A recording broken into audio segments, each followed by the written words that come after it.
Hello and welcome to the All to Play For podcast. We're back again. I'm Charlie Horner, joined by Kieran Lawler. How are you doing, my friend? I'm alright, my friend. Third time we've done this. It's flying by these episodes. It's already more podcasts than we did with our last venture, so we're already winning. That's it. We're here for the long term. Gone after episode 4.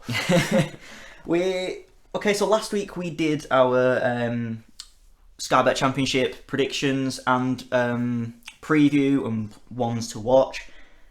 So this week it's the turn of the big league, it's the Premier League, and I'm looking forward to this season. It's going to be a very exciting one indeed. What are you thinking? It is going to be exciting, and it's a lot easier to predict this than the Championship, so I am quite glad about that. But as much as I love the Football League, you can't beat a big Super Sunday of Villa versus Bournemouth. You know, these games. It's a big one. No, but honestly, the Premier League just throws up all the thrills and spills which you expect every single season. And it's been a long one this summer, as I've mentioned before, but been a bit interested in the transfer market. Yeah, over £800 million already spent. Another 8 days to go in the window, with a lot of teams needing to do a lot of business. Yeah, you know, I'm sure we'll get into some of the big deals that are still yet to go through as we hit through some of these teams, but there's a lot of money still to be spent. We could see another record breaker. I was going to say 800 million on transfers. Only half of that's Aston Villa, so it's fine. So that's good. And that's a great place to start with the. Should we do how we did in the Championship with the promoted clubs again? Oh, feel free. I'm more than willing to start there. Should we start with the playoff winners then, Aston Villa, as seen as though you mentioned them? Well, yeah, up to nearly $1 billion spent now on this summer.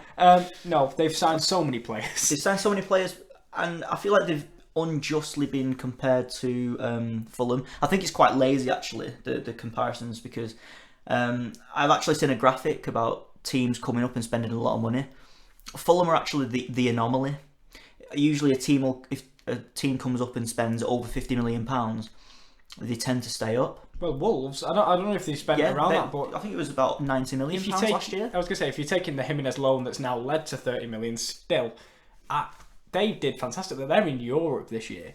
Exactly, so it's like you can't go, well, they've spent 100 million. That's the figure. That's the dastardly figure. But no, I think there's reasons for it, because obviously last season was so horrid for Fulham.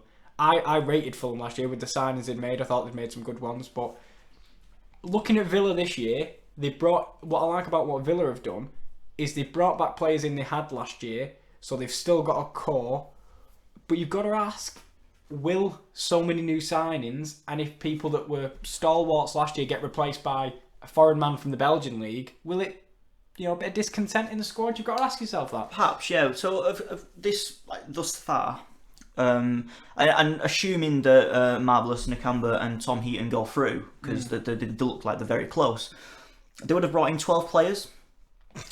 However, on that, if you look through the signings, Courtney Horse was there last year, Tyrone Mings was there last year, El Ghazi was there last year. Yeah. So really, there's 9 new faces. And some of those, in fact, Ezri Konsa was at Brentford. Dean Smith's worked with him. So it's not like we're going with. It's not like they're signing players who are completely unknown to Tom the Heaton squad. Goes through as well. Experienced in the Premier League player.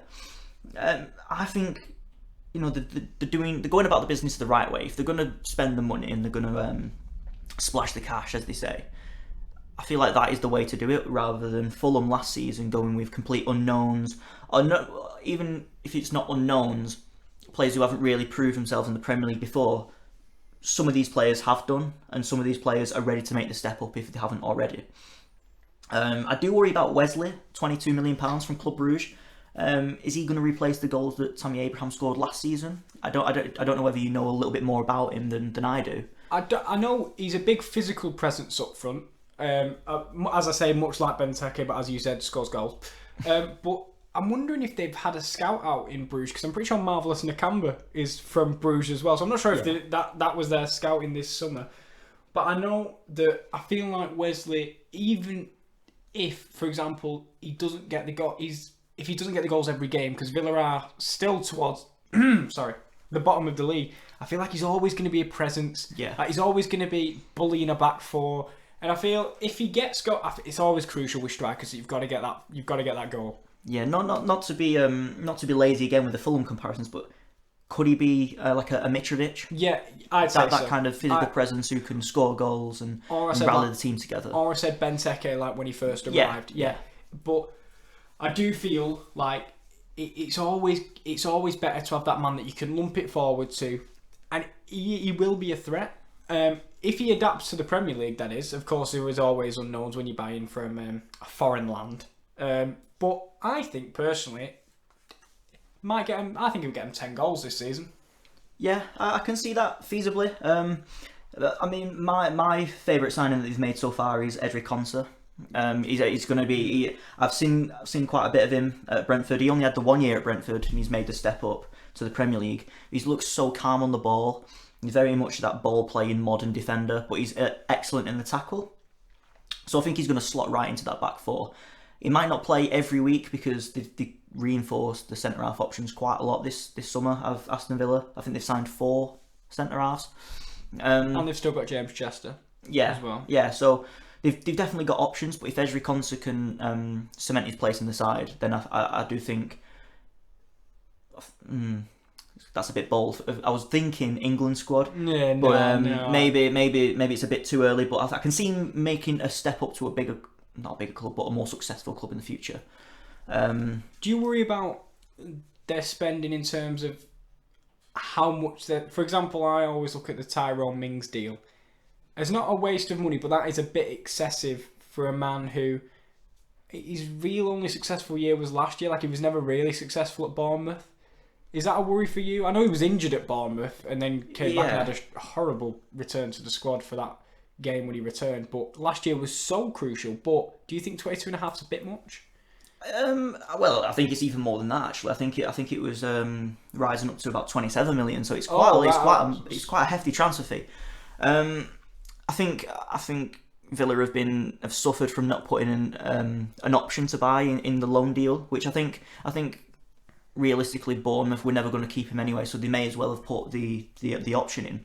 And I think the fee that was being bandied around was £14 million, which would have been a lot more realistic. I was about to say that for me was fine. Like that, I just, not that I say Tyrone Mings isn't a great player. I just think spending, for example, 27 million, could you have got 3 or 4 more players for if you wanted to increase your squad, or you want a player of that quality? Yeah. I mean, I still think he's going to have a successful season, and if he does, then transfer fee is irrelevant. Exactly. I like Douglas Luiz if he can get going in the Premier League, but if we put the signings aside, they've got a good core of players who are ready to make the step up. John McGinn, what a buy he was for £3.5 million. I was about to say that John McGinn and Grealish in the middle. Jack Grealish, yeah. I feel like he's had a few years now in the Championship. Really hone his game. Now he's ready. I think he's going to take the Premier League by storm. Obviously, you've still got the likes of Conor Hourihane, James Chester, like you say. I think they're going to be fine. I think they'll be fine. I think they're going to stay clear of relegation. Oh, me too. They've still got Elmo as well. Yeah. The worry is with Grealish. For example, I remember when more unfair comparisons, but I remember when Fulham came up last year. Everyone's like, "Oh, Sessegnon and Kearney," and then they brought in all these new signings, and suddenly Kearney wasn't getting a game, and Sessegnon wasn't quite as influential. I worry for Kearney's like kind of similar to Grealish. A little bit, however, you got to remember that Jack Grealish is a local lad. Yeah, he is. He's club captain. The fans love him. The manager loves him. I think he's the first name on the team sheet, no matter who you bring in for Aston Villa. I think Dean Smith understands that. But I've got him down here in 15th position in my table. Got him in 14th. Aston Villa fans, you're staying up. You're staying up. It's decided. It's decided. All these signings will prevail. I'm not saying they're all going to be great, but they're all. I also feel like they're all relevant. Like, They've not gone out and just thought, right, we're in the Premier League now, let's go spend 50 million on him, 40 million on him. They've strengthened where they needed to strengthen last year. You've got to remember that, okay, they're bringing in 12 players, but they've let I think it's about 11 players go. A lot of the elder statesmen, Hutton, Jedinak, etc. Yeah, but there were big characters in the dressing room. You've got to fill those gaps, and I feel like especially Tom Heaton's a good one to replace. However, so we've both got Villa staying up. Let's move on to the second place team in the Championship last year, Sheffield United. What a story it is with them actually being promoted, and Chris Wilder, what a manager, considering 12 months ago he was in talks to leave and join Sunderland. And he decided to stay. He thought, we've got a project going on here, and it worked. It really worked. And it did indeed. However, they come into this season being favourites to go down, favourites to come bottom of the league probably, and the signings kind of reflect that.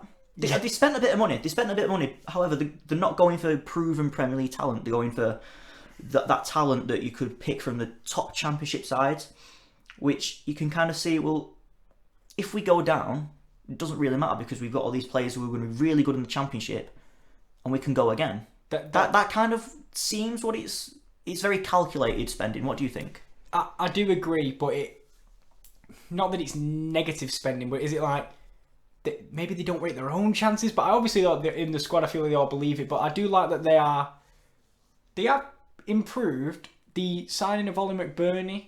As you said, it's going to be another man from the Championship. Can he make the step up? Lys Mousset never set the world light for me at Bournemouth personally, but that's just my opinion. I do see them struggling this year, but I do think out of all the teams in the Premier League, they may have the big squad strength in terms of the harmony. Spirit. Exactly, that's the squad word. Harmony. There's a real togetherness about that squad. A lot of them have come through the leagues with them. There's been a few that's been there since League One. In the Premier League. For me, the interesting thing is, will they stick to the guns and play 3 at the back, or will they revert to more of a 4 at the back system? Will they kind of keep it simple for the Premier League? But they've got some good players. As you say, Ollie McBurney's come in for £17 million from Swansea. Is that confirmed now? Sorry. I believe so. I don't know whether the club's announced it, but I know that he's at least having his medical and whatnot. But he's another one. He's a big lad. He's great in the air, so you've always got that option to put the ball in the box. Callum Robinson from Preston, I really like the look of him off the left-hand side. Obviously, club legend Phil Jagielka making his return, and that real experience in the Premier League. He's done it for about 15 years or whatever. That's really going to help in a squad that otherwise doesn't have much Premier League experience at all, if any. I like Stevens. Is it Stevens in the wing-back position as well? Yeah, you've got Ender Stevens on the left and you've got George Baldock on the right. Mm-hmm. I feel that those 2 players are going to be really crucial, especially if they play 3 at the back. If they play 4 at the back, they've got to really improve defensively, or at least accept more defensive responsibility in the side. Whereas if you're playing wing back, it's fine, you can bomb up and create, which those 2 players are more well known to do. It may be a 3 that, for example, most of the time in the Premier League will be a 5. Yeah. For example, because you can't expect Sheffield to go out and be able to bomb forward on the wing. They'll just get caught out. Yeah. It's the way the Premier League works. So maybe they'll try and stick to that. You may see a mid-season adaptation from Wilder, for example. He might start with what he knows, and if it's going wrong, I feel he's the manager with a tactical nous to get the best out of his squad in whatever formation they play. But I feel like he might stick with his guns at first with the 3 at the back and the wing backs, and he may have to adapt to maybe a straight 5 from the start, or as you said, to a 4 at the back. Perhaps, yeah. I think it's going to be really interesting to see how this talent from the Championship adapts as well. Dean Henderson in goal. I mean, I'm a fan. Luke Freeman from QPR. I know you're a big fan of this player. Massive fan of. I feel he's, as I've always said, if I became either a Championship or a Premier League man, I feel he is the perfect squad player. Yeah. And he would be genuinely, if I was a manager in the Championship, my first signing if I had the money. Genuinely. And of course, the hero, the local lad, the hero, the leader, the legend that is Billy Sharp will finally make his Premier League debut this season. I think debut. He might have come up a couple of times before. I'm not too sure, but this guy is the top goal scorer in EFL history. Unbelievable. Come on, I can't wait to see him put on that red and white shirt in the Premier League, and hopefully he does well. I really like him. That'll be a hell of a moment when he gets his first goal. Yeah. In the Premier League, I tell you. I hope it's at home as well, because it won't have the same effect away. But... Yeah. Sheffield United, how do you rate the chances? 20th. Oh yeah. You've conformed. I have. I've gone with the norm. I've gone with the bookies' favourites, and I've gone with Sheffield United finishing 20th. I don't think it'll be the relegated like by Christmas. I feel they'll be in there with about 3 or 4 games to go, because I feel like that bottom 6 or 7, or maybe even 8, it'll be a real tight to see who goes down. Relegation dogfight, if you will. But I'll put Sheffield United in 20th. Now, originally I put them 17th. I was like, come on, Sheffield United. However, I'm going to, after reflecting and really dissecting it, I'm going to put them in 18th. I've had a little change of heart. I think they'll go down, but I wouldn't be surprised to see them stay up. I feel like team spirit could really keep them together. Are you thinking of Huddersfield 2.0? I'm thinking of Huddersfield 2.0. Not only that, I'm thinking Huddersfield 2.0. I'm thinking Sunderland 2008 with Roy Keane. I'm thinking, I had Sheffield United 2006, which should have stayed up. Carlos Tevez controversy meant they went down. I'm thinking Wigan throughout their time in the Premier League. Yeah, well, there is seasons on end with Wigan. There's a history of teams coming up being outsiders and really giving it a good go. Blackpool, Burnley when they first came up. There's a history of it. Hull when we first came up with the Giovanni, Marnie, Barmby and everyone like that. So I wouldn't be surprised to see him stay up. I'll put him in there just because I was debating with it for probably about 40 minutes, deciding who I want to be in that relegation zone. It was tough. It really was tough. It was tough. But yeah, that's Sheffield United. Should we move on to the champions of the Championship, Norwich City? Yeah. Played some beautiful stuff last year. Yeah, just on the side note, but when I like Norwich. Just I think the signing of Ralph Farman from Schalke is an absolute coup. To be honest, how no one else picks it. It might be Farker and his German representatives. I also like the signing of Josep Dermich from Mönchengladbach. Yeah, I think. Yeah, free transfer. Yeah, the Swiss international. Yeah. You can't moan at these things when they're for free. To be honest, I feel like Josep Dermich, he will never, for example, I feel like he will never, for example, be in the Bundesliga top 5 goal scorers. But I do feel he can. He scored a hat trick the other day. I know it's pre-season and everything, but I do think he'll be a consistent goal scorer. One maybe every 3 games in the Premier League or something like that. Which, when you're at that level, a constant supply of goals is probably better than a striker that might have 5 good games a season. Like when Wijnaldum was at Newcastle. Yeah. And he scored one game, he scored 4. He's gone on to be brilliant now. One game he scored 4, and then the other week you can... Incredibly inconsistent. Yeah. I feel like he will be consistent, Dermich. What really does... Just looking at the transfer business here, what really does stick out to me is Patrick Roberts is going to get his first taste of Premier League football. Now, this is a lad who's been highly rated since he was 17, and he signed from Fulham to Manchester City. And he's gone out on loan to Celtic and Girona, and he's impressed. I know Celtic fans were desperate to keep him after his 18-month loan spell ended.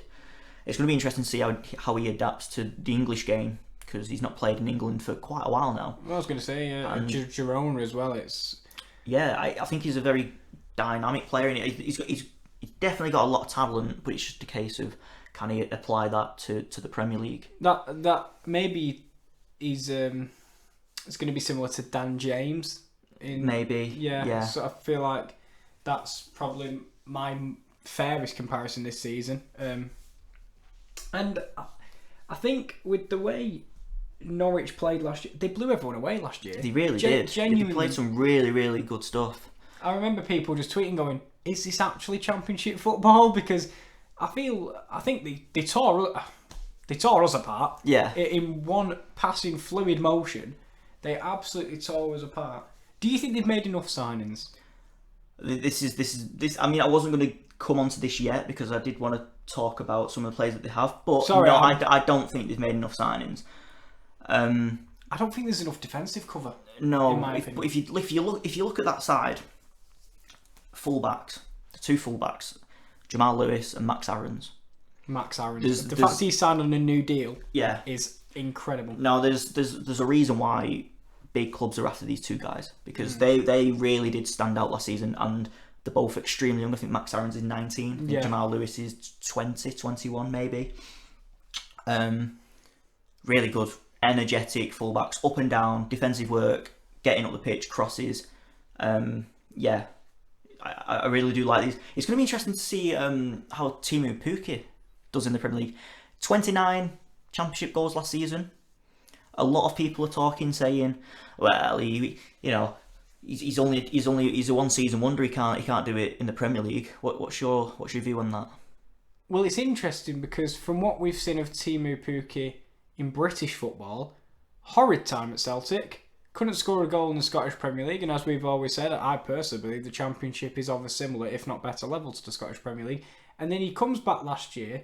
I feel like when he first signed for Norwich, people were just going, he might be a squad player. I don't think he'll, as we've said, I don't think he'll set the world. I don't think he'll finish top goal scorer. And then he went out, and it seems like everything he touched turned to a goal. And it's going to be much more difficult in the Premier League. For one, I don't think they'll create as many chances as they would in the Championship. It's really tough. Yeah, I don't think he'll get as. I don't think he'll. He's not. I think he'll do well to get 10. Yeah. Now, for me, the standout player in Norwich's side is the creative midfielder Emi Buendia, who I feel is ready to make that step up to the Premier League.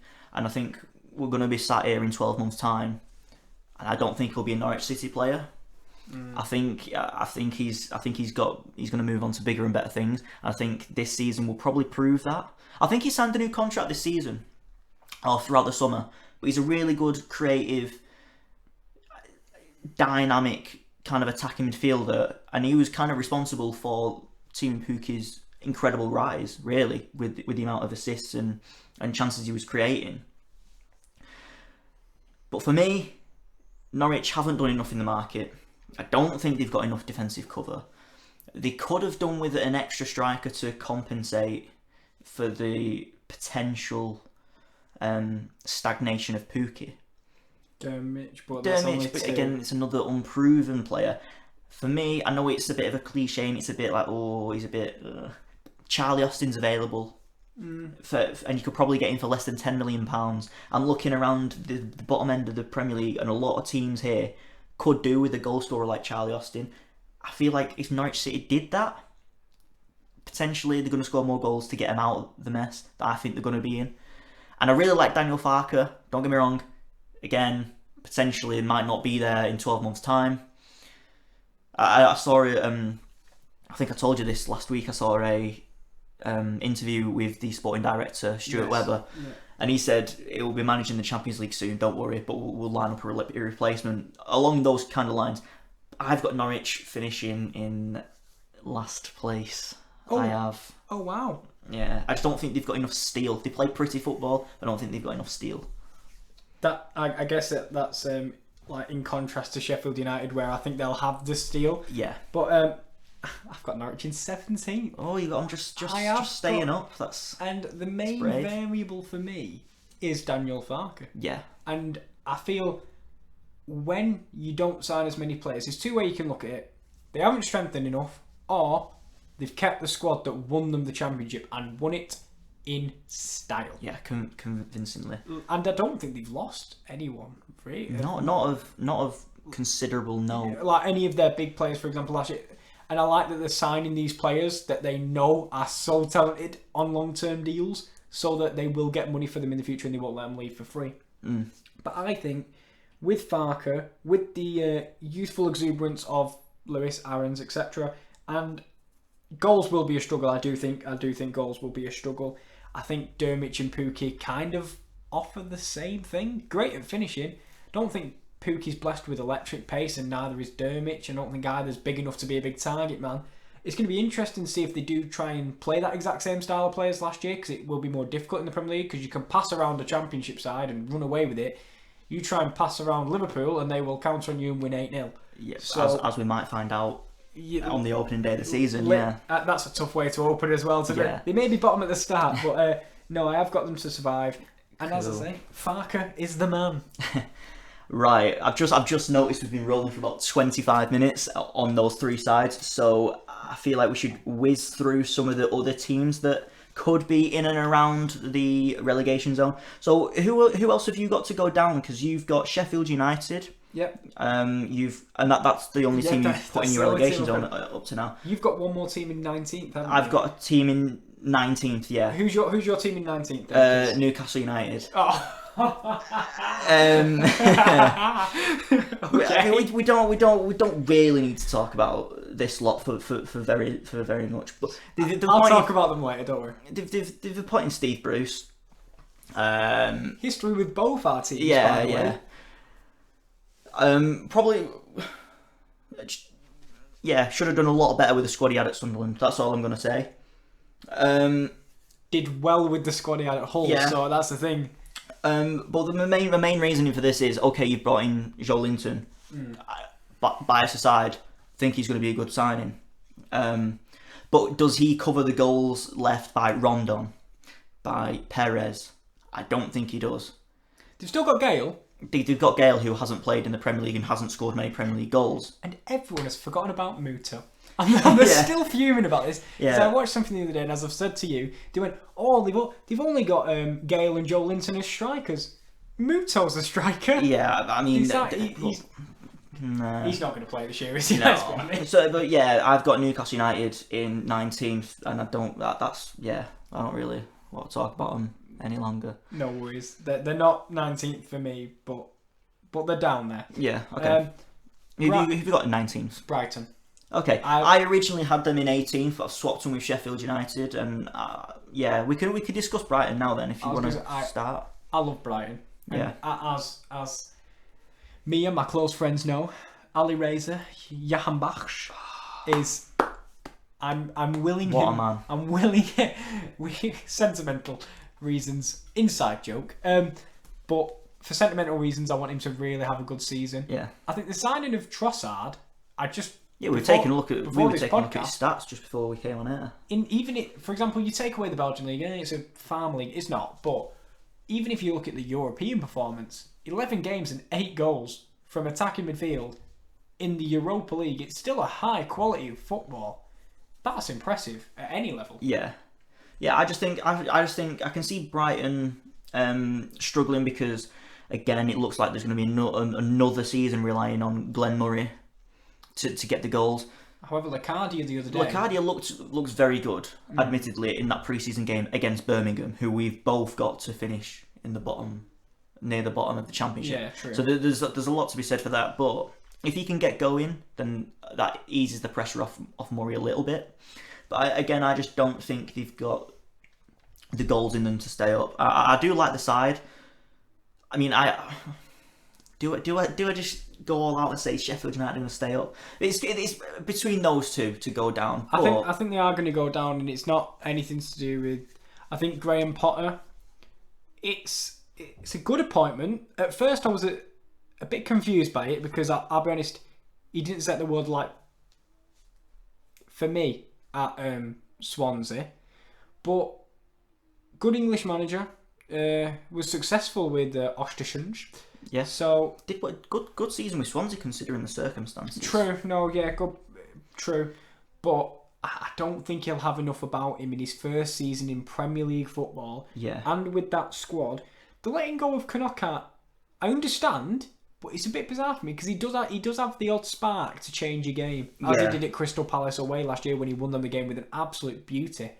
So I'm interested to see how they do with the rest of the transfer window to go, if they get a couple more names in, but I still see them going down, and the fact they've kept Duncan Duffy at the back is very good so far. Yeah.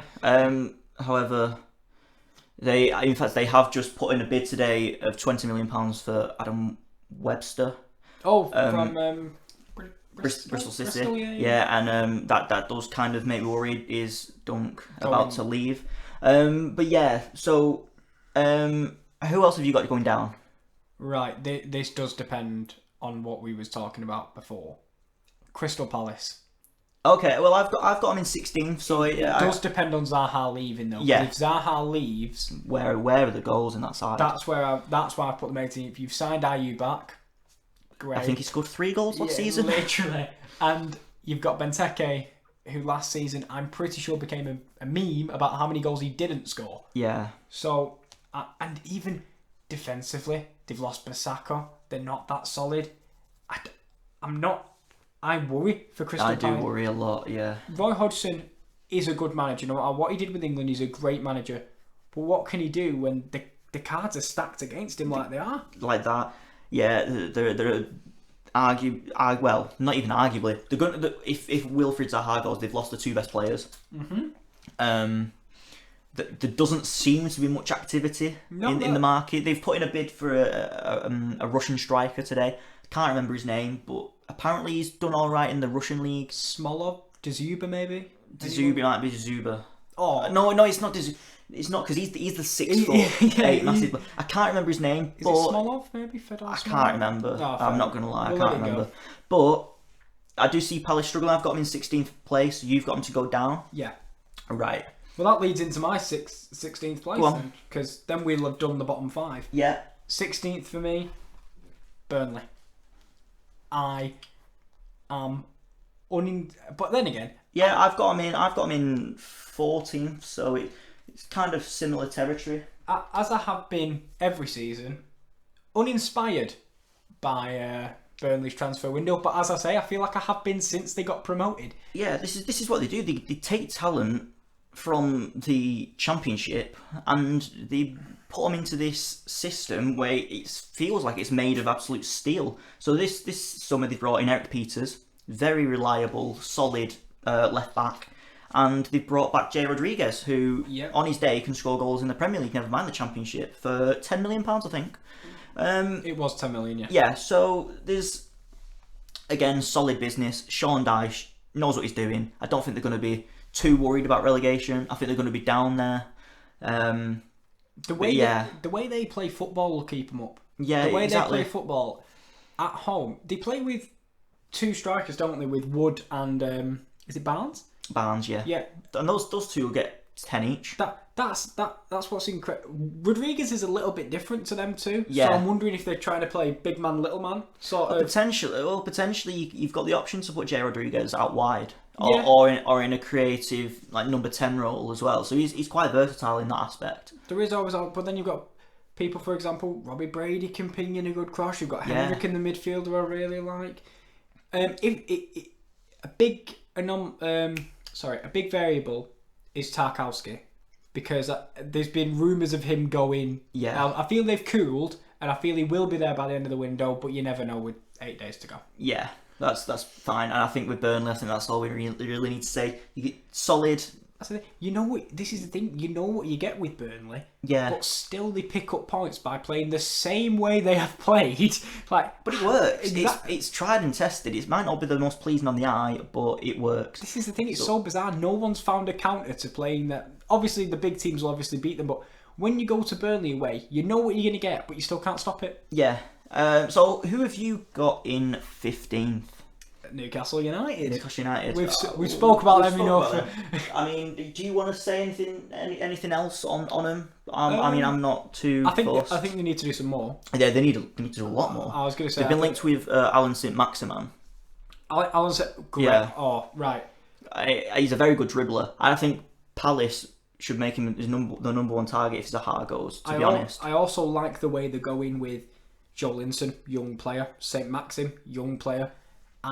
Are they prepping for the future rather than trying to keep them up this year? Well, I think they're going to stay up this year myself, but are they trying to think? Are they thinking 5 years ahead? Yeah, for they're example, trying to push on. Joelinton is going to be in his prime, and St-Maximin's going to be in his prime if they get St-Maximin. That is. Yeah. That's enough for you've me. got him But to comfortably stay up. I'm just thinking because we've been going for like 35 minutes and we haven't got past the bottom 5 yet. So if we excuse just me, we're in 15th. Yeah. That's 6 apparently. No, is it? yes, well, either way. So we've covered Norwich, Newcastle, Brighton, Sheffield United, Crystal Palace, Aston Villa, Burnley. Who have you got just above those sides? That is actually my bottom 7. Southampton.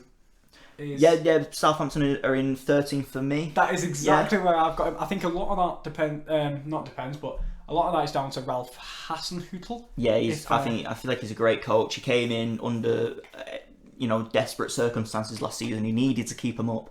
He did that comfortably in the end, and he's brought in a couple of players. He's made the signing of Danny Ings permanent. Yeah. They've brought in Che Adams, who I'm a massive fan of. Who I think is get him in your fantasy team, the lads, because he's gonna be a good one this year. He's a deadly finisher, and he's brought in Moussa Djenepo from Standard Liège. Unknown quantity. I don't know much about him at all. I can't lie. However, going off the talent that Southampton already have, they may lose Lamina. They've told Lamina they don't want him, and they've told Austin that they don't want him, which is fair enough. I'd imagine they're looking for a midfielder to come in and replace them. I prefer that though. I prefer, for example, don't leave players in limbo. For example, I know it's not a different league, but Barcelona, as I've said, here's 6 players we'll swap you for, and then they come back to training and they go, we've always wanted you here. Yeah. Well, no, you just offered me out. So I like it that they're going, we don't want you. These are the players we've got to sell. These are the players you can't touch. I like that from Southampton. Yeah, I like there's definitely. I like the fact that Hasenhüttl's been there for a few months already. He's had time to implement his system. He's had a full pre-season under his belt. So these players who were looking short of confidence under Mark Hughes this time last year are now going to come into this season, I believe, a lot fitter, a lot hungrier to push up the league a little bit. And I think it's going to be a nice, comfortable mid-table season for Southampton. I worry about them defensively. Potentially. Yeah, I feel they need a bit, like, for example, if they are going to make some signings, a replacement for Lamina. Yeah. And I do think 1/2 centre-backs. I like Yoshida, good player, but I don't think he's... aging a little bit as well. They've got, I think there's Hoot come back from his loan. They've got Vestergaard. But they wouldn't have sent Hoot out on loan if they rated him so highly. Have they still got Jack Stevens? Or yeah. I do like him. No, yeah. But again, it doesn't really set the world alight, any of those defensive options. Perhaps one more. So who have you got in 12th? Bournemouth. Okay, well I've got them in 11th. So we'll touch on Bournemouth. What I do like about them, they've signed 3 players, all under the age of 23, which proves again another team that believes the squad they've got there is clearly good enough to keep them up because they did it last year. And one thing that I don't know what your comment is on this, but they've kind of last season they shelled Harriata out. I don't really know what he ever did wrong.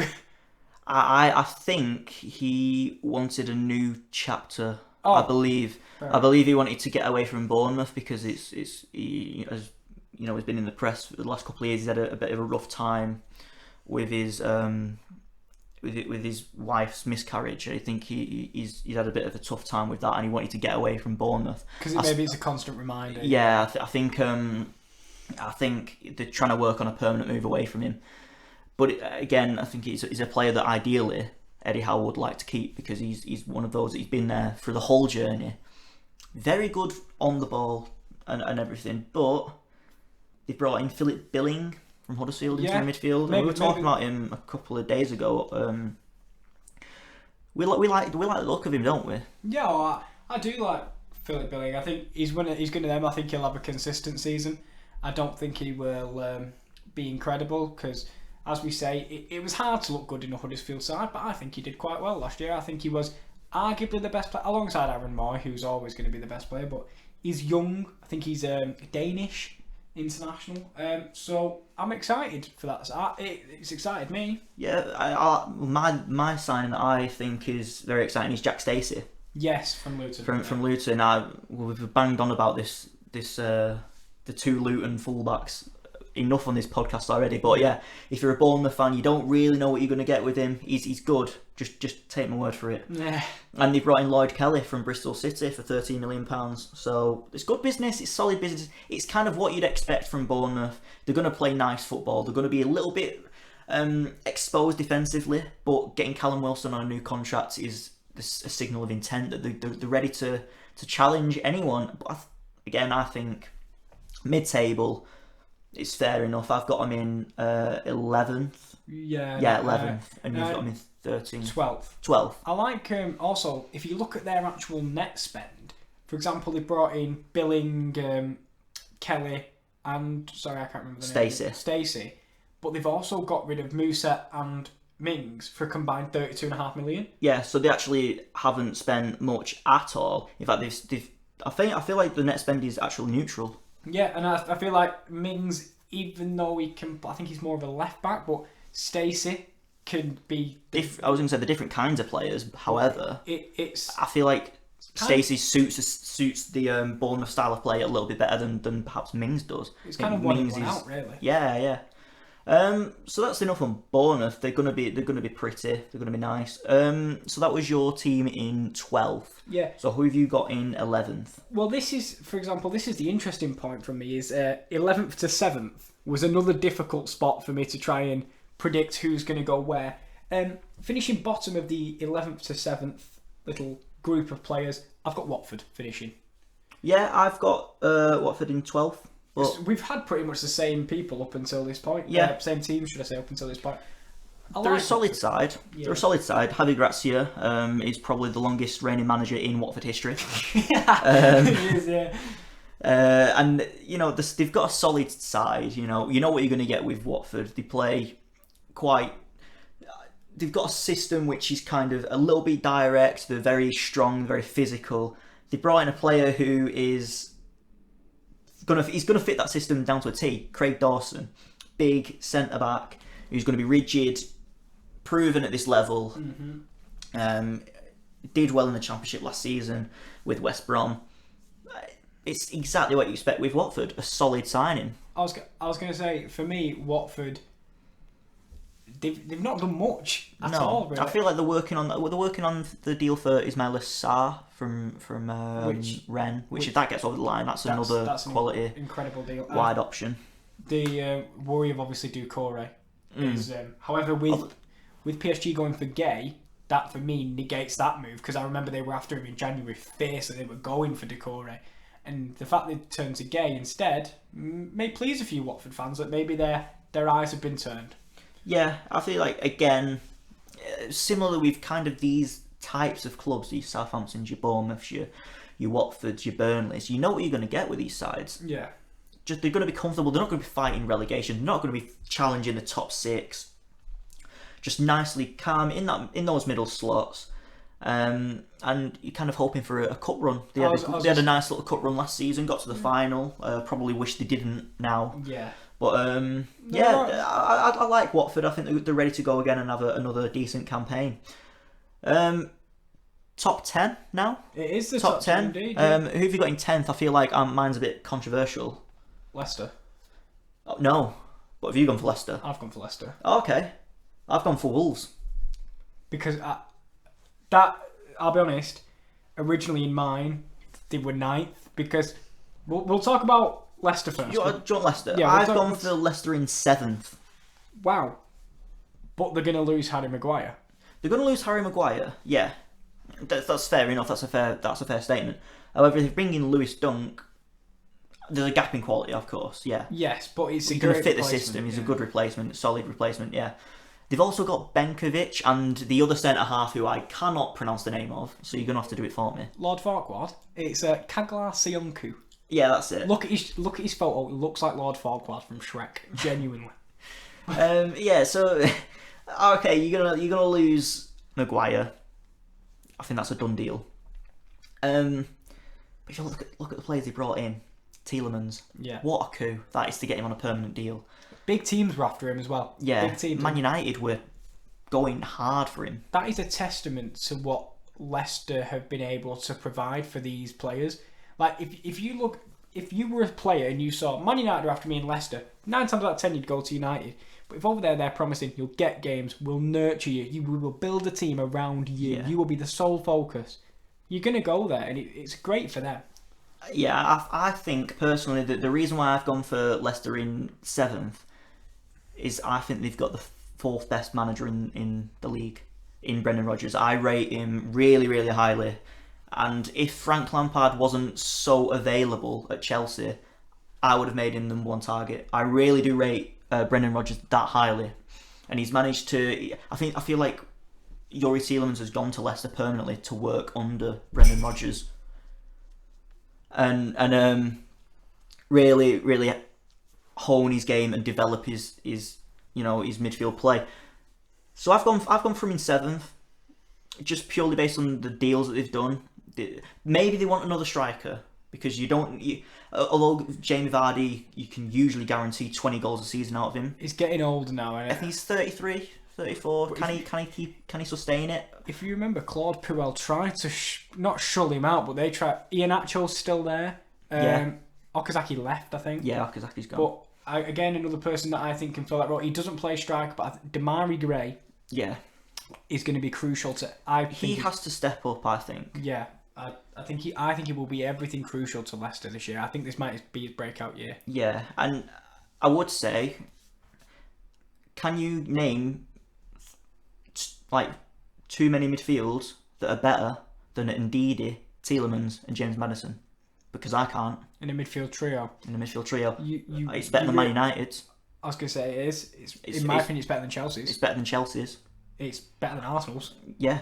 All right, those teams might have more depth to their midfields, but as a starting trio, yeah, it's only bettered by Spurs, Liverpool, and City, in my opinion. And that's why I've gone for Leicester in 7th, because they are. I feel like the squads are the best. Their squad is the best of the rest.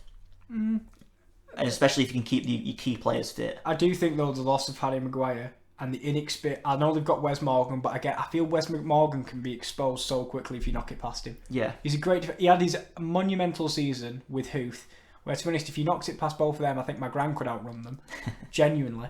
But I do think the loss of Maguire... Benkovic, unproven in the Premier League. Soyuncu, unproven in the Premier League. Morgan... bit old now for me. Yeah. He's a great leader, and he'll be a great person to have in the dressing room.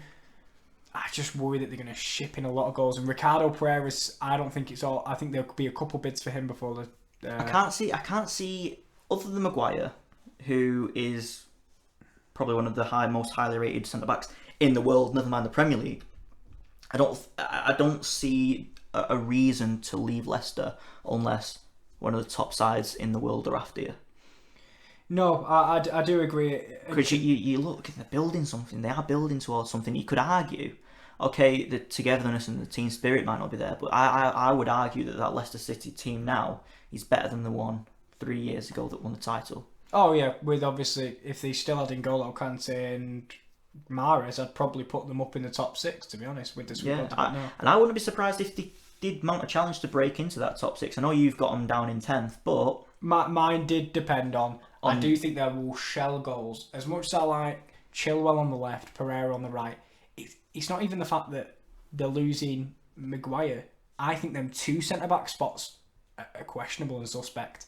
Both of them, even if they, for example, bring in Wes Morgan and Soyuncu.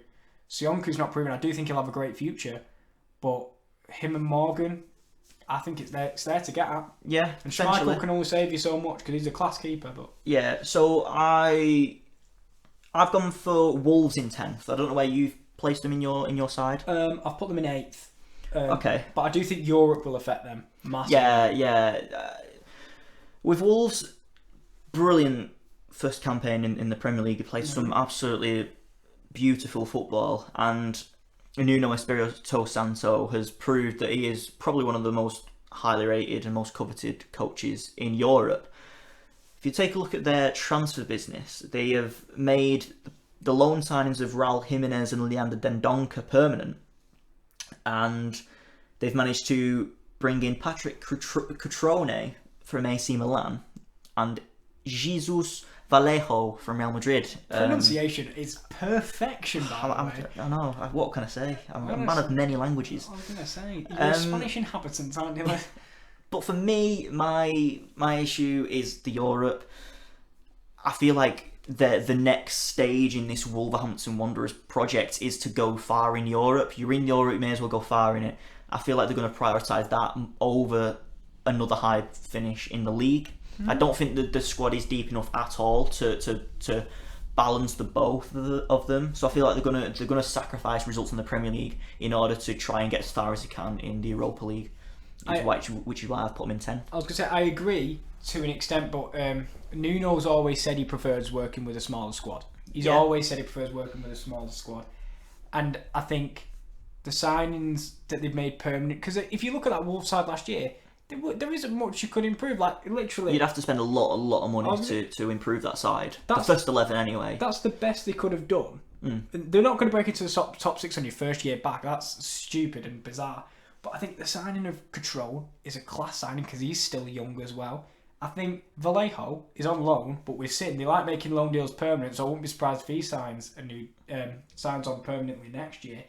I do think Europe will take it out of them because I do see them getting to the last 16 or the quarterfinals of the Europa League. Maybe getting knocked out by a team that dropped down from the Champions League. And those group games are going to take it out of them, I think. So I think they're going to have a bit of a slower start, and perhaps, it depends how far they go in Europe. But I feel like they're going to have the winter months are going to take it out of them the most. It affected Burnley a lot last year. If you saw their start of the season, they were really slow to get going. But I think Wolves have got enough about them as a squad to be. They're not going to get Europe again. I did actually have them in 9th, as I've said, but I put them into 8th just because I like the way they play football. My worry for them is the way they perform against the smaller sides. It's like you see them against Man United and Man City nicking points, and you're like, what a top quality side. They probably have a better record against the top 6 than bloody Man United last year, but it's when they went, for example, they did the double. Didn't Huddersfield do the double over them? Yeah, I think that's the only team that Huddersfield did the double over ever in history. Well, yeah, I think they got 16 points last season. 6 of those were against Wolves. Exactly, that's so bizarre. Because that's not the same team that played and nicked a point off City at Molineux. Yeah, unreal. So I feel like a lot of these teams can interchange. Yeah, I feel like there's a cluster of sides: Leicester, Everton, West Ham, Wolves. That is the exact 4 spots that I was worried about. Yeah, so in 9th position, I've got West Ham. Well done, sir. I've got exactly the same. Yeah, and easily they could be 7th because I like the transfer business they've done. I think Pablo Fornals, Sebastian Haller, it's 2 quality signings, and it's carrying on this change in transfer strategy from West Ham, from getting just old cast-offs, like has-beens, to signing younger players who can really develop and have great underlying numbers statistically, which you can get for a cut, like a cheapish price. Or Haller cost 45 million, but Fornals I think is a bargain at 24 million pounds. He's a young player. He impressed in the under-21s championship, European Championship this summer. And you look at the amount of goals that you've just added into that side. And you pile that alongside, for example, one side Fornals, one side Anderson with Haller spearheading. Yeah. I tell you what, it's young, it's exciting, it's exuberant. It's exactly the style of football that if I supported a team and you went out and did that business and you brought in that many goals, that much creativity.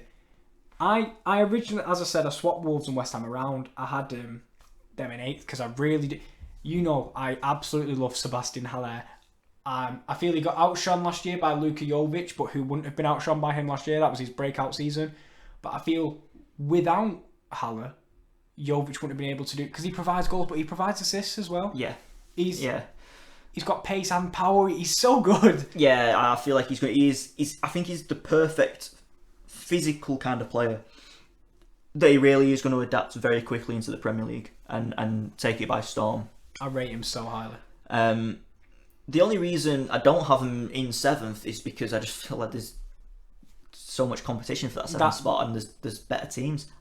They've made 2 great signings, but they haven't made, for example, 6 or 7 strong depth signings, if you know what Yeah, I mean. I would like to see him bring in another central midfielder. I was going to say another centre back. Potentially centre back as well. I would like a central midfielder. We're talking about Gabamin going to Everton. Yeah. I feel like that would be a great signing because then you'd have a midfield of Declan Rice, Fornals, and another central midfield. All right, you've got you could put. In fact, I think Obiang's left. Yes, he has. But you've got Edinilson Fernandez coming back from his loan. Left. Has he left as well? Yeah. So there you've got a couple of gaps in the side. But I wouldn't say I feel like Gabamin. another central midfielder who's got energy, box to box, That's can why get up and down the pitch, who can compensate for Fornals being that creative spark. And this is why I wouldn't have personally. I know you're saying because Gabamin's available, but Rice is the holding midfielder. Rice will do the defensive dirty work. Fornals will do the creative. You need, as you said, someone that can shuttle between the two. Be energetic. Yeah, I wouldn't be able to give you a name off the top of my head, personally, right now, because I don't know who's available in the transfer market. But one of them, and I think a centre-back to go alongside Issa Diop, because Balbuena was injured a lot last year. But when Balbuena was in, he was impressive. He was quite good. But I think, for example, a replacement centre-back to put, maybe on the bench and maybe sub in now and then when Balbuena gets his injury problems. Yeah. So that's West Ham. Where did you have them in ninth? We both had them in ninth. Which out of the 14 cluster, that leaves Everton. It does leave Everton, who are doing some very interesting transfer business as we record this today. Moise Kean from Juventus. Yep. Wilfried Zaha from Crystal Palace potentially. Jean-Philippe Gabamin. Yep. Okay, Idrissa Gueye's left. If you look at the transfer business, okay, they brought in Lossell, backup goalkeeper. Mm-hmm. Andre Gomez is a permanent, which is a fantastic signing in my opinion. He impressed last year. Yeah, and they brought in Fabian Delph. I like that. He's a big character in the dressing room. Oh, I think he's a leader. He's won almost everything that you could win. He's just come from an unbelievable side. And if you actually watched, I don't know whether you've watched the All or Nothing Man City documentary. I have not got Amazon Prime. He's actually a very vocal part of that dressing room. And you wouldn't have thought it because, he was just a backup left back in that season. But he was actually, players were looking up to, there's players like David Silva and Kevin De Bruyne looking up to Fabian Delph. And if they were having a poor game, Fabian Delph was the guy going, come on, this is not good enough, lads. Do you know that's the thing? You underestimate how crucial that is, because I think I saw someone on Twitter, was it Chelsea yesterday, praising Rob Green about being the hero? Yeah, because, yeah. For example, an experienced player like that, I think, as I've said, I think it is underestimated how important they are to lift people, even lift other experienced players up. I do like the signing. I think Gabamin's a better signing, but I do think you need players like Delph in there. And I feel Everton lack that a little bit because they've lost Jagielka now, who's a big experienced player. They've still got Coleman and Baines who are up there, but I think Delph is going to be a good addition. Yeah. The only reason I haven't put Everton in 7th, I feel like defensively, again... You haven't put them in 7th? No, I put Leicester in 7th. Oh, of course you have, yeah, sorry. They're going to score goals, especially if they bring in Zaha alongside Ken. I don't think they'll get both because you've still got Richarlison in there. His development continues. He's going to be a great player. Although interestingly, they have let go of Lookman, which is interesting. But for big money, to be fair, money, it's 22.5 million. Yeah, I'd like to see another centre half come in. If I'm honest, they've lost Kurt Zouma. There's been rumours of Tomori going on loan there. I don't think he's the kind of player they should be looking at. I feel like there's a higher calibre of player out there you could look at bringing in. But for me, they look a little bit suspect at the back, just like you think Leicester are, and that's why I think they'll come in 8th. I agree to an extent, but I do think they do need to bring in another centre-back, don't get me wrong. It depends if Yerry Mina's fit. I think Yerry Mina is a class centre-back, but we barely saw him last year. I think the loss of Zuma and that not being permanent last year will be detrimental because I'm pretty sure he started every game up until, well, maybe not every, but they've got Michael Keane, who has had a bit of a rocky time since moving from Burnley. But it does depend on them 3 signings getting over the line, if all of them do. Moise can. But what worries me about Everton is I remember a couple of seasons ago when I think it maybe when they got the Lukaku money and they went out and bought 6 or 7, 8 players and not many of them prevailed. Sigurdsson did, but players like Sandro didn't. They then brought in Tosun, didn't work out for him. Umaniasi didn't work out for him. So, but I do think Moise Kean is a different breed, to be honest. Yeah, I feel like he's another calibre up from the kind of players that Everton have managed to bring in the past. And I think he's going to really settle into the Premier League quite well. I've just seen something that's reminded me of. Jose Perez moved to Leicester as well. We didn't even mention him. Yeah, no, I mentioned him. Oh, did you? Yeah. He's bringing creativity and energy into that side.